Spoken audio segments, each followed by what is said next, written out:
नमस्कार.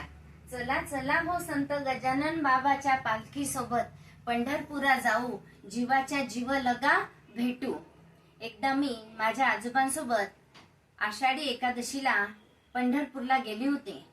आम्ही महाराष्ट्राचे आराध्य दैवत श्री पंढरीनाथाचे दर्शन घेण्यासाठी प्रथम चंद्रभागेमध्ये आंघोळ केली आणि त्यानंतर बारीमध्ये लागलो. बारीची खूप मोठी रांग होती आणि त्या रांगेमध्ये मग माझ्या आजोबांनी देवशयनी आषाढी एकादशीचे महत्व सांगितले. देवाच्या देवळी जाऊन देहभान विसरून पंढरीच्या पंढरीनाथाचे दर्शन घेऊ. पुण्यक्षेत्र पंढरपुरी बसलो असता चंद्रभागे तीरी. स्फुरू लागली अशी अंतरी विश्वाकार वृत्ती. तुकड्या दास म्हणे अशी ग्रामगीता जीवनात आचरू.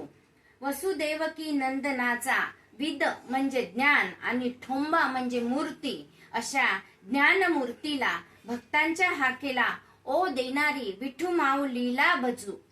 शब्दचित्रातील मूर्ती दिसे सावळी. शोभे तुळशी गळी.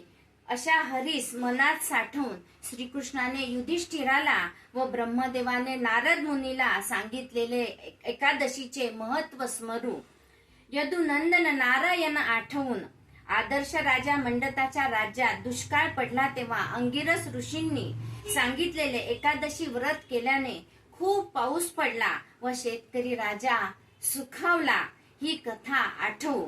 नीती कथेनुसार राक्षस मृदुमान्यापासून सर्व देवांची सुटका करणाऱ्या एकादशी देवीसाठी उपवास करून एकदा तरी आयुष्यात वारीचा अनुपम्य सोहळा पाहू. एकादशी व्रताचे महिमान ऐसे आचरती जन. गाती ऐकती हरी कीर्तन. ते समान विष्णूची ही कथा ऐकू.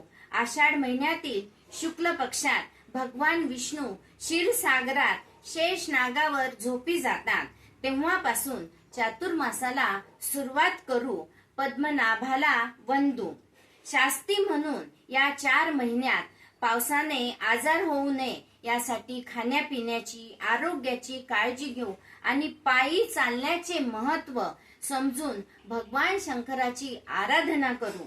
ढिग संतांचा आणि भक्तांचा करून वारकरी संप्रदायांनी हातामध्ये टाळ विणा घेऊन एकमेका बुक्का लावून रिंगण करून दिंड्या पालखी सोबत पायी जाऊन रुक्मिणी वल्लभ मनात साठवू. एके वेळ पंढरी पाहू चला. प्रेमी क्षेत्रे देव विठ्ठला. मेळी संतांचे प्रेम गळे. करीती गोविंद घोष मेळे. सकलही तीर्थ येती तया ठाया. पंढरीच्या राया वास येथे. पंढरीचा राव वसे संता ठाई. सोडून या सर्व वैकुंठासी.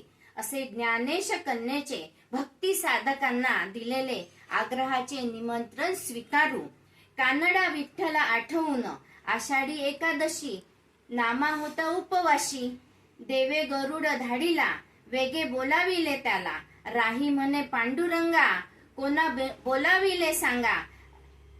बोलाविले सांगा ऐसा भक्तराज निका. दासी जनीचा आत्मसखा आठवू.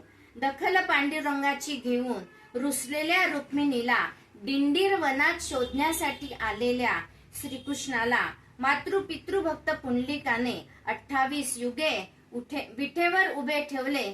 ती स्मृती जागवू. शीर्षस्थ होऊन मानभाव पंथाच्या कृष्णाला केलेले कार्य कृष्ण अर्पण करून उटी करू.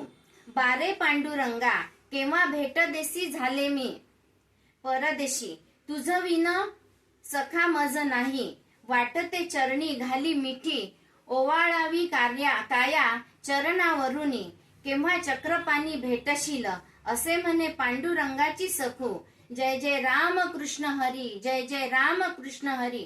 पुंडलिक वरदा हरी विठ्ठल. श्री ज्ञानदेव तुकाराम. श्री जनार्दन स्वामी एकनाथ महाराज की जय. सर्वांना आषाढी एकादशीच्या हार्दिक शुभेच्छा. धन्यवाद.